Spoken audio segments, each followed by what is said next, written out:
Hello everyone, my self Vinita. और आज से हम एक ऐसे की सीरीज़ करेंगे और जो ये ऐसे की सीरीज़ रहेगी वो स्पेशली यूपीएससी का जो फर्स्ट पेपर रहता है मेंस के लिए उसके लिए रहेगी।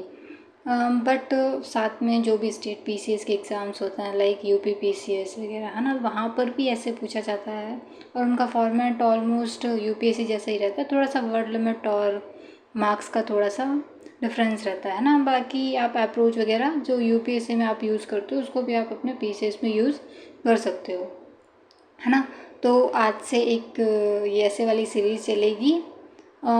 जितना हो पाएगा उतना करेंगे। सबसे पहले जो फर्स्ट वीडियो जो आज मैं रिकॉर्ड कर रही हूँ उसके अंदर हम सिर्फ यूपीएससी का जो एसए का जो बेसिक रहता है, मीन्स क्या डिमांड करती है, क्या पैटर्न रहता है ना, मार्क्स डिस्ट्रीब्यूशन वगैरह ये सब उसको करेंगे। और फिर जो क्या अप्रोच रहेगी जिसके अकॉर्डिंग हम अपने ऐसे को प्रिपेयर करेंगे, है ना, तो वो थोड़ा सा बता देंगे। उससे पहले अगर मैं अपने बारे में बताऊं तो मेरा नाम विनीता है और मैं पिछले 5 साल से सिर्फ डेडिकेटली यूपीएससी को ही प्रिपेयर कर रही हूँ। मैंने अभी मेंस नहीं लिखा है बट मैंने ऐसे को बहुत अच्छे से प्रिपेयर किया है। नॉट इवन ऐसे बल्कि जो भी यूपीएससी का मेंस का रहता है उसको काफ़ी अच्छे से किया है, क्योंकि अगर 5 साल कोई देगा तो ऑब्वियसली कुछ तो प्रिपेयर किया ही होगा, है ना। तो मैंने खुद ने मेंस नहीं लिखा है बट जो भी मैंने ऐसे को प्रिपेयर वगैरह किया है वो काफ़ी टॉपर्स की कॉपीज़ वगैरह होती है वहाँ से, और जो मेरे कुछ फ्रेंड्स लोग हैं जिन्होंने मेंस लिखा है, इंटरव्यू भी दिया है, उनसे पढ़ा है, और कुछ टीचर्स और है उनसे भी पढ़ा है ना। तो नो डाउट मेंस मेरा ठीक है और ऐसे वगैरह मेरा बहुत अच्छा है क्योंकि मैंने इस पर काफ़ी वर्क किया है। तो आप थोड़ा सा इसके ऊपर ट्रस्ट कर सकते हैं और थोड़ा पढ़ सकते हैं इसके अकॉर्डिंग। अगर आपने मेरे अकॉर्डिंग किया, जैसे मैंने बताया, आपने उसको फॉलो किया तो no doubt within a month आपका ऐसे बहुत अच्छे से प्रिपेयर हो जाएगा। क्योंकि जो ये अप्रोच रहेगी उसके अंदर अपन बेसिक थोड़ा करेंगे, उसके बाद जो भी यूपीएससी ने अपने ऐसे पूछ रखे हैं 2014 से लगा के 2025 तक, क्योंकि 26 का भी पेपर नहीं हुआ है, तो 2025 तक जो भी यूपीएससी ने पूछे हैं उन सबको डिकोड करने की कोशिश करेंगे, है ना, कि क्या अप्रोच अपन उसमें यूज़ कर सकते हैं, कैसे ऐसे को लिखा जा सकता है। तो सारा जो कुछ रहेगा उसको सब प्रैक्टिस करने की कोशिश करेंगे, है ना।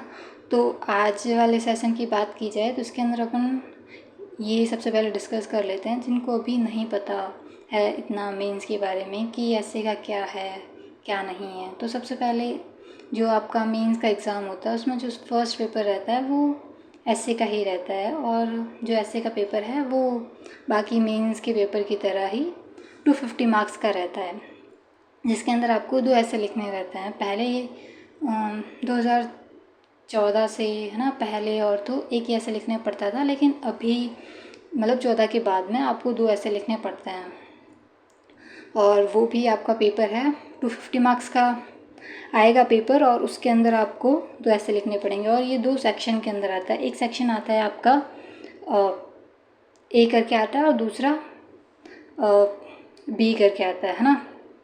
जैसे कि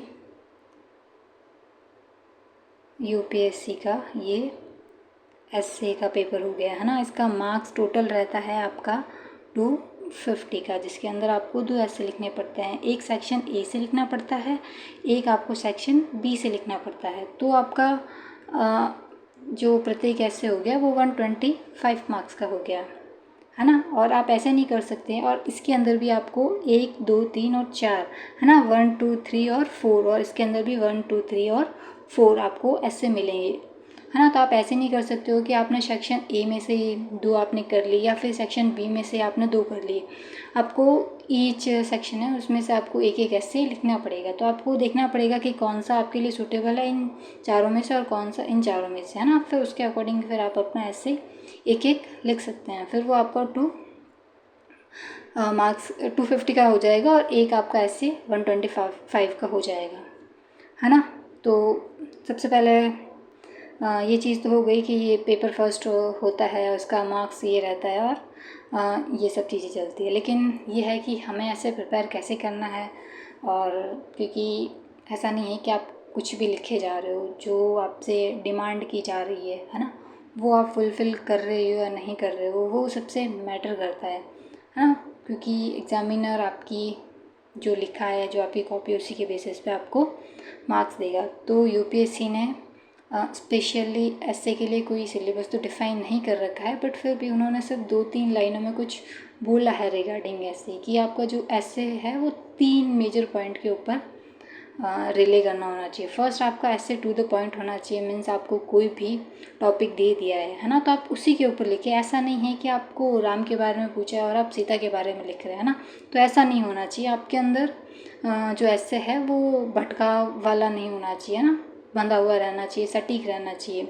दूसरा इफ़ेक्टिव रहना चाहिए, मीन्स एग्जामिनर उसको पढ़ते ही उसको अच्छा फील हो, मीन्स उसको थोड़ा सा आनंद वाली चीज़ आई कि हाँ कुछ तो लिखा है और कुछ अच्छा लिखा है ना, कि आपने इंट्रोडक्शन काफ़ी अच्छे से लिखा है, कुछ रिसेंट का या जो भी, ये अपन बाद में बात करेंगे कि कैसे क्या क्या लिखना होता है ना। बट ओवरऑल ये है कि आपका ऐसे है वो इफ़ेक्टिव रहना चाहिए, कुछ यूनिकनेस आपके ऐसे के अंदर होनी चाहिए जो एग्जामिनर के माइंड को हिट करे, है ना।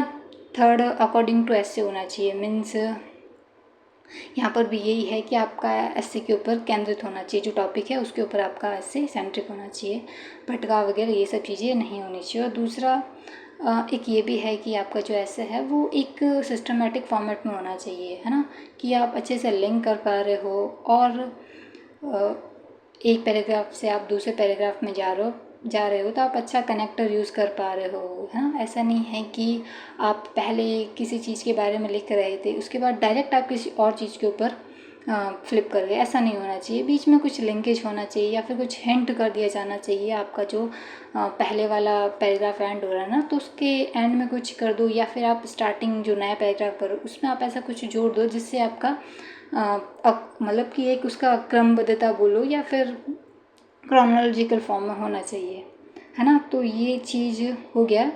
और फिर बात अगर अपन करें कि अपनी क्या अप्रोच रहेगी या फिर कैसे ऐसे किया जाएगा, है ना, तो उसका फर्स्ट वाले लेक्चर में तो यही है कि इंट्रोडक्शन कैसे लिखना है, कंक्लूज़न, बॉडी पार्ट ये कैसा होना चाहिए।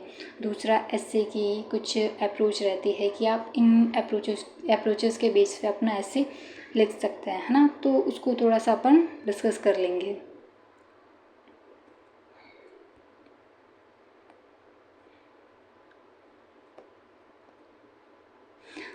तो सबसे पहले बात करें कि आपका ऐसे है उसका स्ट्रक्चर वगैरह क्या होना चाहिए, है ना, और उसके अंदर किन किन बातों का आपको ध्यान रखना चाहिए, वो सब चीज़ें। यहाँ पे ये इंग्लिश में लिखा हुआ है, बट ऑलमोस्ट ऐसे हिंदी मीडियम के लिए हिंदी में ही चलेगा। ये थोड़ा सा इंग्लिश मीडियम है, बाकी ऑलमोस्ट हिंदी में रहेगा। और ऐसा नहीं है कि कंप्लीट हिंदी में ही रहेगा, थोड़ा बहुत बोलने का मेरा तरीका और, है ना, समझाने का या फिर कुछ भी आपको थोड़ा इंग्लिश वाला और हिंदी वाला दोनों दिखेगा, ठीक है। तो सबसे पहले बात करें कि कैसा स्ट्रक्चर होना चाहिए, तो है ना, जो भी आप ऐसे के अंदर आर्गूमेंट दे रहे हो, है ना, तो एक ऑर्गेनाइज्ड वे में होना चाहिए और एक कलेक्टिव फॉर्मेट में होना चाहिए, है ना।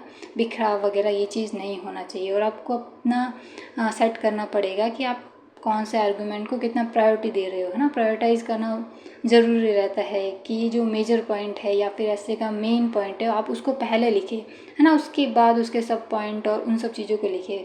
वरना ऐसा नहीं हो कि आप स्टार्टिंग में या फिर काफ़ी पेज तक तो आप सिर्फ यूँ ही लिख रहे हो ऐसे वैसे, और लास्ट में आप जाके आप ऐसे का जो मेन मुद्दा है उसके ऊपर आ रहे हो, तो वो चीज़ नहीं होना चाहिए। आपके अंदर प्रायोरिटाइजेशन आर्गूमेंट्स में होना ज़रूरी है, ठीक है।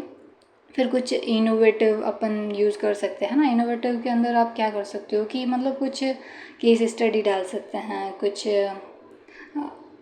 मीन्स कुछ पर्सनालिटी है ना, उनके आप डाल सकते हो, नेम वगैरह डाल सकते हैं, या फिर उनके कोट्स वगैरह डाल सकते हैं। कुछ पोइट्री हो गया, कुछ मूवीज़ के नेम वगैरह, ये सब भी अपन डाल सकते हैं, है ना। तो थोड़ा सा इनोवेटिव हो जाएगा। और देन वही चीज़ है कि आर्गुमेंट का जो आपका फ़्लो है वो थोड़ा कनेक्टिव कनेक्टिव फॉर्मेट में होना चाहिए, है ना, एक दूसरे से लिंक होते हुए होने चाहिए। और आप जो भी आर्ग्यूमेंट वगैरह दे रहे हो वो भी थोड़ा लॉजिकल होना चाहिए, एक सीक्वेंस वाइज भी होना चाहिए, है ना। और मेन ये भी है कि अगर आप लिख रहे हैं ना अपना ऐसे, तो उसमें आपको ये चीज़ हमेशा ध्यान रखनी है कि आपका ऐसे का टॉपिक क्या देख रखा है ना। तो आप उसको बार बार, आप ज़्यादा नहीं बट फिर भी आप 2-3 पैराग्राफ के बाद में उसको थोड़ा सा मेंशन कर दें या फिर आप उसको लिख दें, ताकि एग्ज़ामिनर को लगे कि आप ऐसे से कहीं दूर नहीं गए हो, आपको माइंड में आपके चल रहा है कि आप उसी टॉपिक के ऊपर लिख रहे हैं, ना। तो उनको भी बार बार यूँ लगेगा हाँ टॉपिक तो यही चल रहा है। वरना क्या होता है कि आपकी जो क्या लिख रहे हो ना उसमें एग्ज़ामिनर खो जाता है, उनको पता नहीं चलता है कि मेन क्या है। फिर बाद में एंड में आप वापस लिख रहे हो तो उनको लगेगा अच्छा ये था, वो अच्छे से लिंक नहीं कर पाएंगे, है ना। तो थोड़ा सा रेनफोर्स कर देना चाहिए अपने कोर आर्गूमेंट को, है ना। देन अगर स्ट्रक्चर की बात करें कि ऐसे में वर्ड लिमिट वगैरह क्या होनी चाहिए, तो मेन जो यूपीएससी का ऐसे होता है वो समथिंग 1200 आपको वर्ड्स में लिखना होता है ना। तो ज़रूरी नहीं है कि आप 1200 वर्ड ही लिखिए, उसमें आप थोड़ा बहुत कम कर सकते हैं। ज़्यादा करेंगे तो वो ओवर हो जाएगा, लेकिन अगर आप 1100 समथिंग में लिख रहे हैं तो भी आपका वो चल जाएगा, क्योंकि उनका मैक्सिमम है आपको 1200 में लिखना ही रहेगा, है ना।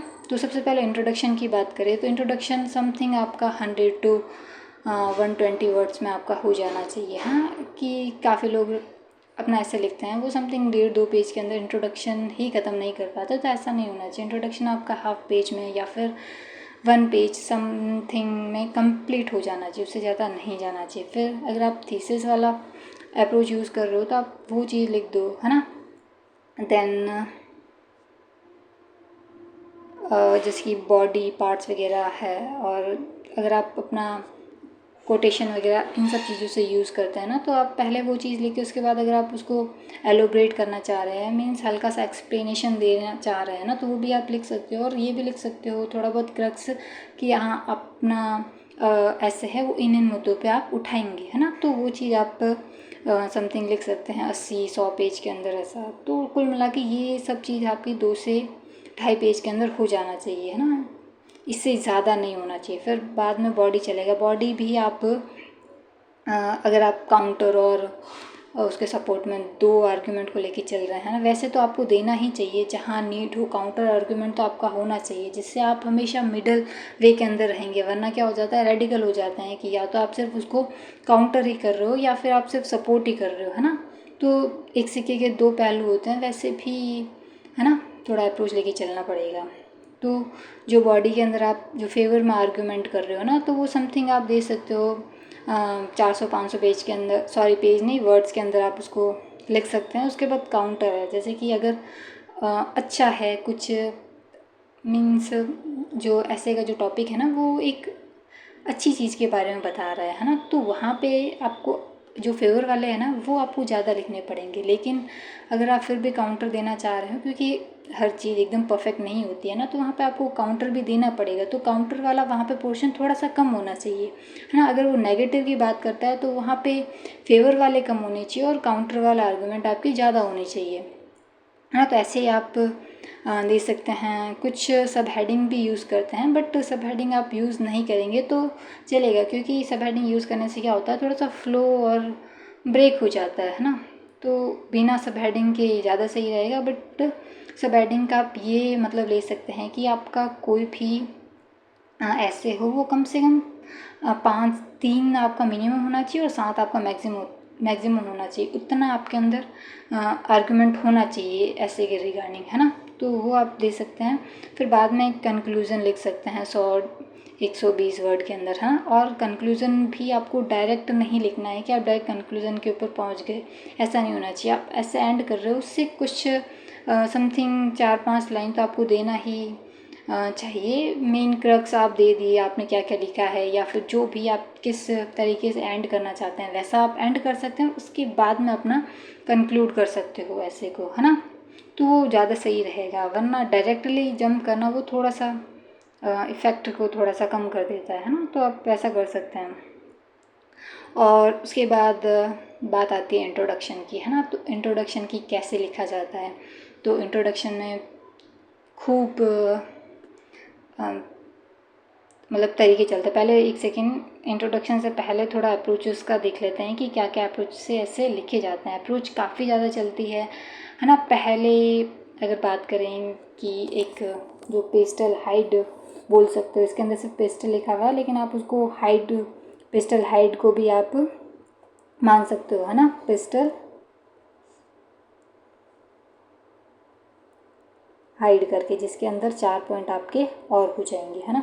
जैसे कि पॉलिटिकल हो गया, इकोनॉमिकल हो गया, सोशल हो गया, टेक्नोलॉजिकल हो गया, लीगल हो गया, एथिकल हो गया, हिस्टोरिकल हो गया, इंटरनेशनल वाला हो गया, डिफेंस का आप लिख सकते हो, है ना। इन्वायरमेंटल पोर्शन लिख सकते हो। ऐसे करके आप खूब सारे आर्गूमेंट बना सकते हो और उनको आप लिख सकते हो। बट ये वाली अप्रोच क्या है कि काफ़ी पुरानी हो गई। पहले तो काफ़ी चलती थी और मार्क्स भी मिलते थे, बट आजकल अगर अपन टॉपर्स कॉपीज़ को और देखें तो ये अप्रोच काफ़ी ज़्यादा पुरानी हो गई, है ना।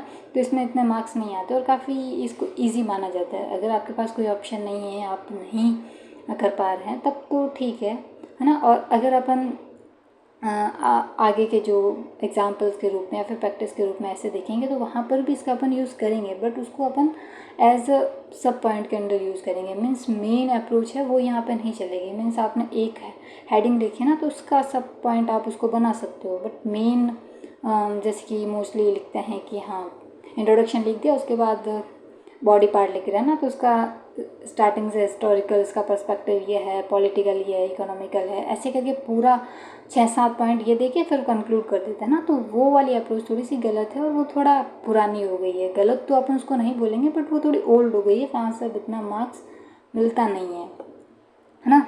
तो इसको अपन सबसे कम वेटेज देंगे, ठीक है। उसके बाद आता है टेम्पोरल वाला, कर सकते हैं, है ना। ये भी चलता है।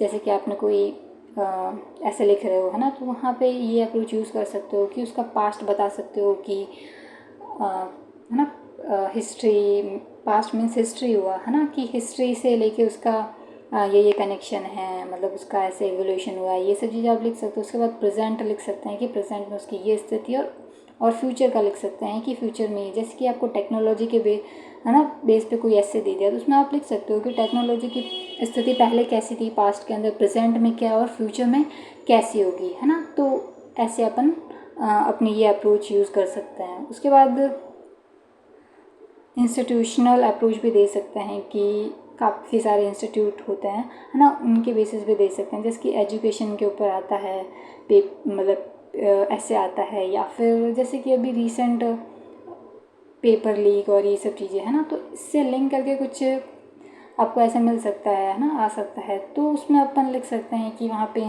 स्कूल का लिख सकते हैं, कॉलेज का, ये सब इंस्टीट्यूशनल, है ना, बॉडीज़ वगैरह हो गई, गवर्नमेंट का, judiciary, media, NGO, social media हो गया, उन सब का आप जितना हो सकता है ना वैसे इंस्टीट्यूट को आप लिंक करके और फिर अपना ऐसे को लिख सकते हैं। और एक ये काफ़ी अच्छी है अप्रोच, स्टेक होल्डर करके, है। स्टेक होल्डर अप्रोच भी अच्छी है, इसको अपन यूज़ कर सकते हैं कि आपको कोई ऐसे दिया है तो उसके अंदर कौन कौन सा स्टेक होल्डर है ना, मीन्स कौन किसको बेनिफिशियल कोई भी चीज़ करेगी या फिर किसको हार्म करेगी, है ना। तो वो लिख सकते हैं। जिसके इन्वायरमेंट से रिलेटेड कोई ऐसे आ गया तो उसके अंदर लिख सकते हैं कि हाँ इनको ये फ़ायदा करेगी, इनको ये नुकसान करेगी, है ना। तो उसके अंदर कौन कौन से स्टेक होल्डर है, जिसके इन्वायरमेंट के अंदर सिटीज़न हो गया, गवर्नमेंट भी कहीं ना कहीं रहती है, सोसाइटी रहता है, इन्वायरमेंट खुद हो गया वो रहता है, और भी खूब सारी, है ना, जो भी स्टेक होल्डर आपको याद है उसके बेसिस पे लिख सकते हैं। और स्टेक होल्डर में अपन ने ये चीज़ दे रखी है कि हाँ गवर्नमेंट होता है, सिटीज़न होता है, मीडिया ग्रुप रहता है, जर्नलिस्ट होता है, अपोजिट पार्टी, जुडिशरी, यूथ होता है ना, मार्जिनाइज होता है, और मीन्स आदिवासी हो गए, वो हो गए हैं, ST SC कम्युनिटीज़ हो गए, मतलब जो भी आप मतलब ऐसे की रिक्वायरमेंट के अकॉर्डिंग जितना आपको स्टेक होल्डर मिलता है ना, तो आप उसके बेसिस पे भी इसको यूज़ कर सकते हो, है ना। और एक ये भी होता है थीसिस और एंटीथीसिस करके, है ना, ये वाला अप्रोच भी लिख सकते हैं अपन। और एक क्रोनोलॉजिकल अप्रोच होता है ना, तो वो अपन यूज़ कर सकते हैं कि पहले उसकी स्थिति कैसी थी, फिर उसका धीरे धीरे उसका कैसे विकास हुआ, करंट की सिचुएशन, फ्यूचर वाला। बट अगर अपन क्रोनोलॉजिकल वाला देखें तो वो सेम उसी की तरह हो गया जो अपन टेम्पोरल अप्रोच यूज़ करते हैं ना, तो सेम ही हो गया पास्ट, प्रेजेंट और फ्यूचर वाला। तो ये हो सकता है, ठीक है। ये मेजरली ये जो भी होता है ना अप्रोचेस वो हो गया। ये पेस्टल हाइट यहाँ पर रहा, और ये क्रोनोलॉजिकल या फिर जो लेवल अप्रोच बोल सकते हैं, है ना इसको। हाँ, ये वाली लेवल वाली काफ़ी अच्छी रहती है ना, कि मीन्स कोई भी चीज़ है वो कैसे आगे बढ़ती है ना। जैसे कि सबसे पहले इंडिविजुअल रहता है, उसके बाद उसकी फैमिली आती है, उसके बाद उसकी सोसाइटी आती है, सोसाइटी के बाद उसके कुछ इंस्टीट्यूशंस रहते हैं वो आते हैं, उसके बाद पब्लिक ऑर्गेनाइजेशन हो गया, प्राइवेट ऑर्गेनाइजेशन हो गया, नेशनल लेवल पे कोई चीज़ हो गया, वर्ल्ड के लेवल पे कोई हो गया, है ना। तो ऐसे करके अपने इस अप्रोच को आगे बढ़ा सकते हैं ना। तो ये वाली अप्रोच भी काफ़ी अच्छी है, इसको भी अपन यूज़ कर सकते हैं। एक SDGs है ना अप्रोच हो सकती है, जो सस्टेनेबल डेवलपमेंट गोल्स है ना, उनको लिंक करके आप लिख सकते हैं कि अगर ऐसा कुछ आता है ना, तो वो फिर किस किस SDG से लिंक रहेगा, है ना, किस किस को इम्पैक्ट करेगा, तो वो चीज़ अपन लिख सकते हैं। जैसे कि पॉवर्टी पे आ गया है ना, पॉवर्टी आया है तो फिर आप उसको पॉवर्टी से लिंक कर सकते हो, है ना। जेंडर इक्वालिटी से आप उसको लिंक कर सकते हो, एजुकेशन से लिंक कर सकते हो, हेल्थ से कर सकते हो, इकोनॉमिकल डेवलपमेंट से कर सकते हो, है ना, और अर्बनाइजेशन और काफ़ी SDG से लिंक कर सकते हो, सॉरी, है ना। तो ये वाली अप्रोच भी चल सकते हो, और उसके अंदर भी देखो काफ़ी अलग तरह की होती है। जैसे कि एक तो आपने लिखा है कि अगर आप कोई ऐसे लिख रहे हो तो सबसे पहले आपने लिख लिया कि हाँ ये चैलेंजेस है, तो उसका है ना ये सिचुएशन है और ये इसका सॉल्यूशन रहेगा। एक आप ऐसे कर सकते हो जैसे कि आपने पॉइंट बनाया पॉवर्टी का, उसके साथ ही आपने उसके दे दिया इश्यू, और साथ में उसका दे दिया आपने सॉल्यूशन, है ना, क्या किया जा सकता है, गवर्नमेंट क्या कर रही है, उस प्रकार से आप दे सकते हो, है ना। एक होता है ना जैसे कि इस पैराग्राफ में आप सिर्फ इशू लिख रहे हो, फिर आप उसको सॉल्यूशन लिख रहे हो, वरना आपने एक ही पॉवर्टी का पॉइंट बनाया, उसके अंदर आपने पहले इशू लिख दिया और उसके बाद उसका सॉल्यूशन लिख लिया, है ना। तो ये क्या हो जाएगा, आप स्पेसिफिक पॉइंट के लिए देंगे, वरना क्या होता है कि वो एक जनरलाइज हो जाता है। तो ये वाली अप्रोच काफ़ी अच्छी है, तो आप लिख सकते हो इसको, है ना। और अगर कभी होता है कि कुछ सूझ ही नहीं रहा है तो अपन GS वाइज भी जा सकते हैं, है ना, क्योंकि UPSC के जो अदर GS के पेपर है उसको भी काफ़ी अच्छे से प्रिपेयर कर ही रखा होता है ना। तो उनके बेसिस पे भी अपन लिख सकते हैं। जैसे कि आपका कोई भी ऐसे है तो आप उसमें देखो कि आपका फर्स्ट पेपर है, फर्स्ट पेपर के अंदर आर्ट एंड कल्चर होता है ना, वहाँ से क्या क्या कुछ आपको दिख रहा है जो आप लिख सकते हो, है ना। और हिस्ट्री हो गया, वहाँ से आप लिख सकते हो, ज्योग्राफी हो गया, वहाँ से आप कुछ उठा सकते हो, सोसाइटी हो गया, वहाँ से आप कुछ उठा सकते हो। और सोसाइटी में भी आपको खूब सारे सब हेडिंग मिलेंगे, और ज्योग्राफी में भी आपको खूब सारी चीज़ें मिलेगी, आर्ट एंड कल्चर, हिस्ट्री, इन सब के अंदर आपको काफ़ी पॉइंट्स मिल जाएंगे, है ना। फिर अपन आगे GS2 के अंदर, उसके अंदर आपको पॉलिटी दिखेगा, IR दिखेगा, है ना। तो वो चीज़ अपन लिख सकते हैं। एडमिनिस्ट्रेटिव दिखेगा, उसको अपन लिख सकते हैं। गवर्नेंस मिलेगा, उसको अपन लिख सकते हैं, है ना। मीडिया पॉलिसी वगैरह काफ़ी कुछ चीज़ें हैं, उनको अपन लिख सकते हैं वैसे अपने हेडिंग बना के, या फिर जो अपने आर्ग्यूमेंट अपन जनरेट कर सकते हैं। फिर GS पेपर थर्ड हो गया, है ना, उसमें इकोनॉमी हो गया, एग्रीकल्चर, साइंस है, सिक्योरिटी है, स्पेस है, डिफेंस है ना। तो वो सब चीज़ें अपन लिख सकते हैं। डिज़ास्टर मैनेजमेंट हो गया।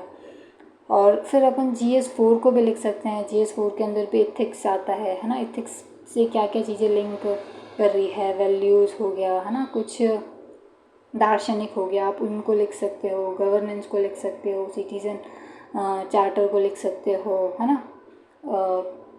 ये जो भी आपको याद आए कि हाँ ये वाला हेडिंग है वो आप कैसे क्या अकॉर्डिंग है और आप उसको यूज़ कर सकते हो, तो आप उसको लिख सकते हो, है ना।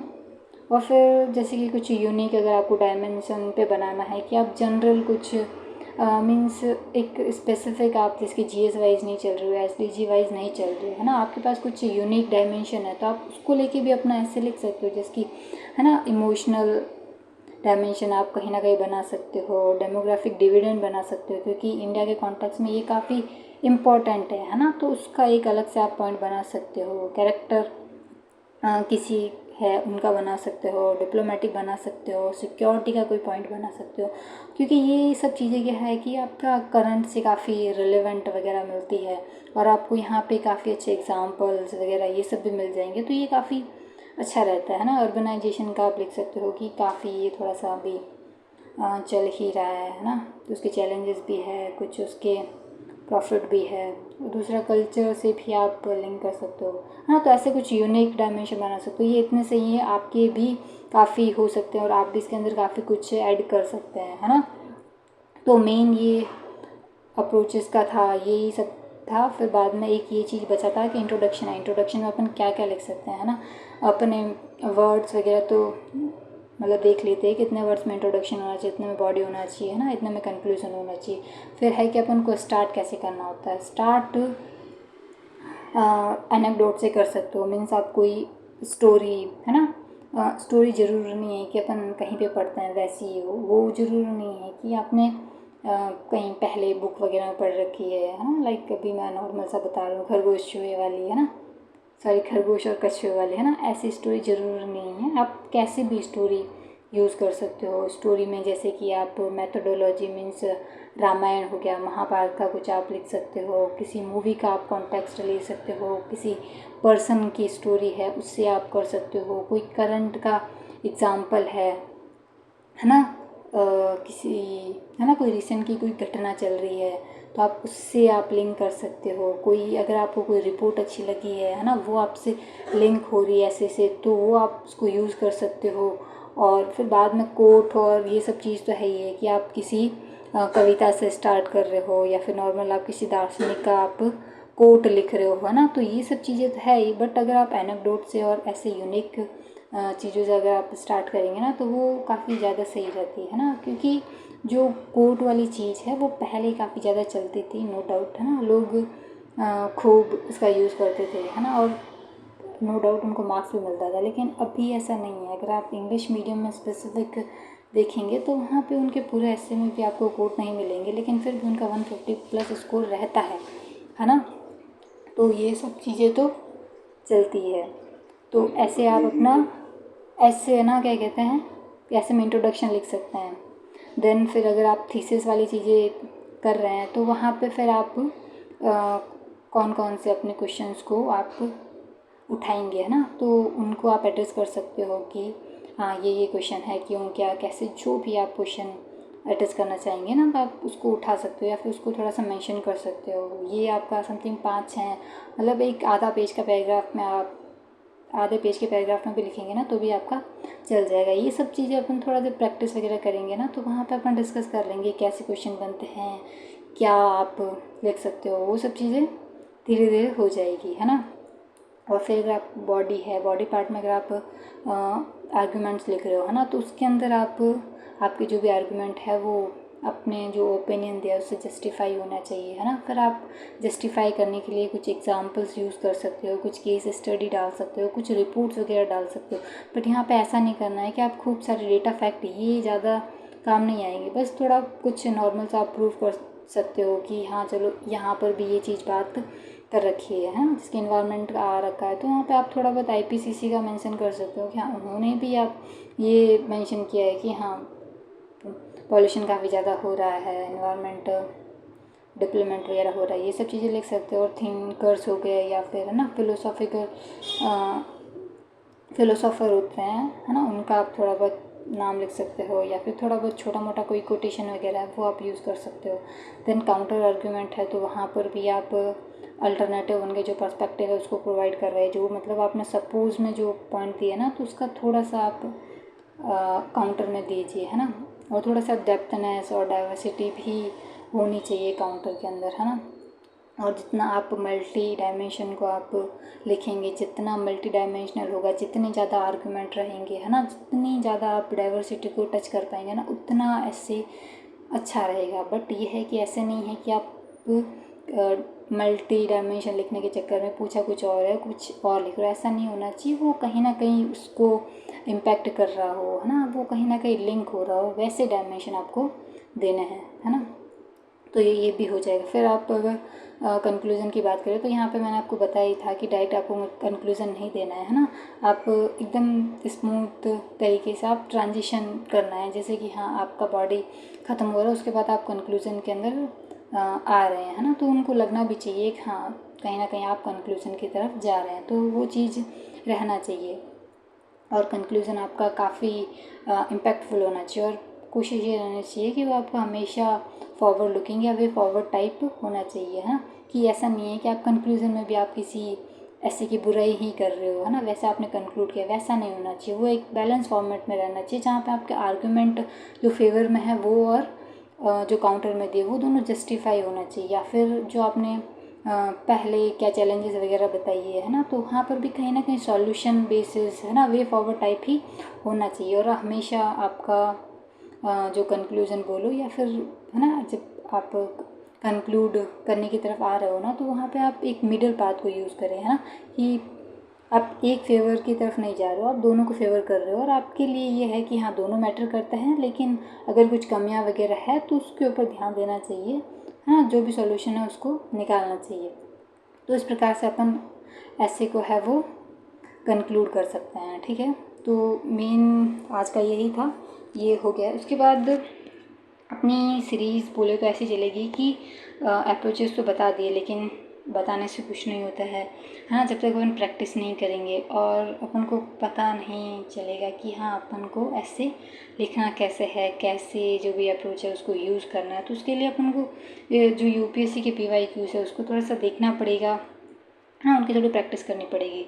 तो जो नेक्स्ट वीडियो आएगा ना उसमें अपन नेक्स्ट जितना भी अपन कर पाएंगे ना, अगर करेंगे सब लोग थोड़ा बहुत, है ना, तो फिर ये जितना यूपीएससी ने 25 तक जितना भी ऐसे पूछा है तो उसका सबका अपन करेंगे, है ना, सबका रफ वर्क करेंगे कि हाँ कैसे इंट्रोडक्शन लिखा जा सकता है, कैसे थीसिस देना है ना, कैसे आर्गूमेंट जनरेट करना है, आर्गूमेंट के अंदर भी आप क्या एग्जांपल दे सकते हो, क्या क्या चीज़ कर सकते हो, है ना, वो सब करेंगे। फिर कंक्लूज़न आप कैसा दे सकते हो, है ना, तो वो सब कुछ जितने भी ऐसे हैं उसमें अपन डिस्कस करेंगे ना, वो सारा हो जाएगा, ठीक है। और इसकी PDF भी आपको टेलीग्राम ग्रुप में मिल जाएगी, है ना, जो आपको डिस्क्रिप्शन में मिल जाएगा, है ना। और मेन बात ये है कि अगर आप इसको अच्छे से फॉलो करेंगे तो क्या होगा कि समथिंग जितना भी दिन अपन करेंगे ना उसके बाद एक ऐसे का आपका पेपर बहुत अच्छे से प्रिपेयर हो जाएगा, क्योंकि ऐसा नहीं है कि मैंने ये एक दिन में प्रिपेयर किया, मैंने काफ़ी मतलब इसको टाइम दिया है, बहुत अच्छे से प्रिपेयर किया है ना। तो अगर आप सारे UPSC के कर लेंगे ना, है ना, तो आपके पास एग्जाम्पल्स की कोई भी कमी नहीं रहेगी, आपके पास इंट्रोडक्शन का भी ऐसा नहीं रहेगा कि आप उसको किस प्रकार से इंट्रोड्यूस करें, है ना, ऐसे को सब कुछ आप लिख सकते हो, और आपको ये भी नहीं लगेगा कि आपको ऐसे आ नहीं रहा आप क्या लिखेंगे। अगर आपको क के ऊपर भी दिया ना ऐसे, तो कुछ ना कुछ तो आप क के ऊपर भी लिख लेंगे, है ना, इतना मतलब हो जाएगा अच्छे से प्रिपेयर, आप बहुत स्मूथली इजीली ऐसे को कर सकेंगे, है ना। तो कंडीशन यही है कि अगर आप थोड़ा बहुत करेंगे साथ में तो वो हो जाएगा, अदरवाइज़ एक दिन देखा 2 दिन देखा तो उससे कोई मतलब नहीं रहेगा, थोड़ा बहुत आपको प्रैक्टिस करना पड़ेगा, है ना। तो और जब ये सीरीज़ कंप्लीट हो जाएगी ना उसके बाद में जो भी एग्जांपल्स एक्स्ट्रा, है ना, वो हो गया, कैसे आप और इंट्रोडक्शन है, कंक्लूज़न है, कोटेशन, वो सब भी आई प्रोवाइड यू, है, तो वो भी मैं करवा दूँगी, है ना। और मेन एक ये है कि अगर आप कोई भी ऐसे लिख रहा है ना तो आपको ग्रुप में 1 या 2 का मिल जाएगा, आप जितना हो सके उतना, क्योंकि एक दिन में 1 करेंगे तो काफ़ी ज़्यादा टाइम लग जाएगा, तो कोशिश रहेगा कि एक दिन में 2 या 3 तो कर ही ले, है ना।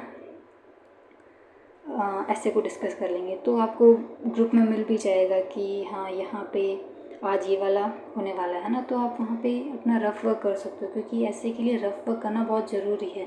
उससे आपको पता रहेगा कि हाँ आपको ये आर्गूमेंट देना है, इस डायरेक्शन में जाना है आपको, और अदरवाइज़ क्या होगा कि आप लिखते जाएंगे, आप वर्ड लिमिट आपके पास नहीं रहेगी, है ना, किस पोर्शन को कितना देना है वो आपका छूट जाएगा, और आपने स्टार्टिंग में मन में सोचा होगा कि मुझे इस पर लिखना है, लेकिन हाँ आते आते आप किसी और तरफ चले जाएंगे, जो आपने सोचा है वो आप नहीं लिख पाएंगे और किसी और तरफ चले जाएंगे। तो ये भटकाव ना हो, लिंकेज बना रहे, उसके लिए रफ वर्क करना बहुत ज़रूरी है, क्योंकि अगर आपने रफ वर्क करना सीख लिया ना तो इसका मतलब हुआ कि आपने आधे से ज़्यादा प्रिपरेशन तो ऐसे ही कर ही लिए।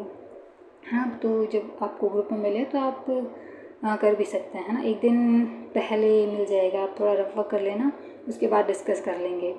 और जो भी आप सेंड करेंगे तो वो मैं आपका चेक भी कर लूँगी, है ना, रफ वर्क। और कोशिश करिएगा कि संडे को आप फुल ऐसे लेके, है ना, रफ वर्क नहीं करना है, पूरा 12 पेज का है वो आपको लिखना है। अभी 1-2 दिन तो ऐसे ही डिस्कस करेंगे, उसके बाद में आप को थोड़ा आइडिया लग जाएगा कि हाँ कैसे अप्रोच यूज़ वगैरह करना है ना, कैसे इंट्रोडक्शन के बारे में सोचना है, कंक्लूज़न, बॉडी, इन सब के बारे में। तो 2-3 दिन बाद आप थोड़ा स्टार्ट कर लेना, है ना। ठीक है, तो आज का यही था। बाकी देखिए तो ये सारा है 2014 का लिखा है, 2015, 16, 17, 2025 तक जो भी हैं उन सब का है ना। तो वो सभी डिस्कस कर लेंगे अपन, और इसके फिर बाहर कुछ भी करने की ज़रूरत नहीं रहेगी। अगर आपने उसको अच्छे से सारा कर लिया ना, तो बाद में ये रहेगा कि आपको ऐसे के लिए एक चीज़ भी नहीं उठाने की ज़रूरत पड़ेगी। हाँ, आपको ऑलरेडी इंट्रोडक्शन, कंक्लूजन सब कुछ रेडी रहेगा। आपको ऐसे मेन बात ये है कि ऐसे लिखना आ रखा होगा, है ना। तो मेन यही है, क्योंकि अदर जीएस उसमें तो आपको याद करना पड़ता है। यहाँ पे याद वाली तो बात नहीं, जितना आप अच्छा सोच पाएंगे, जितना गहरा सोच पाएंगे, जितना आप डायमेंशन को कवर कर पाएंगे ना, उतना आपका ऐसे इफेक्टिव बन जाएगा। और आपकी प्रैक्टिस भी काफ़ी अच्छी हो रखी होगी ना, तो आप इजीली ऐसे को कर पाएंगे, है ना। तो यही है कि आप करिएगा, और इम्प्रूवमेंट तो आपको फिर दिखेगा अगर आप करेंगे तो। ठीक है, आज का यही है, और बाकी का बात नहीं करता है ना। ये सीरीज़ या तो अल्टरनेटिव डे में या फिर डेली बेसिस पे आएगा। ठीक है, ओके, बाय बाय।